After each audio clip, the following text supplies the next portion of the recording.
Transport TV से निवेदन है कि मेरा एक कंपो कंपनी गुवाहाटी कंपा कंपनी है गुवाहाटी में, वहाँ से हम लोड किए हैं waste Bengal 24 Pargana हाथीसाला।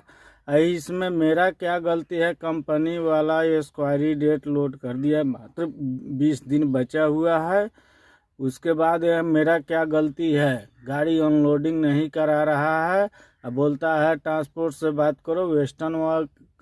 Western transport का लोडिंग है, वेस्टर्न ट्रांसपोर्ट में फ़ोन कर रहे हैं जो लोड कराया उसका नंबर पर, तो वो बोल रहा है कि वो अपने दलाल से बात करो।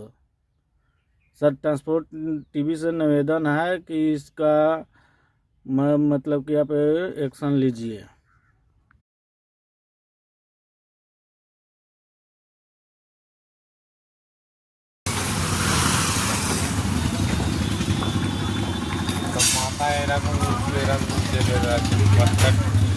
ভিডিওটা কর ভালো করে।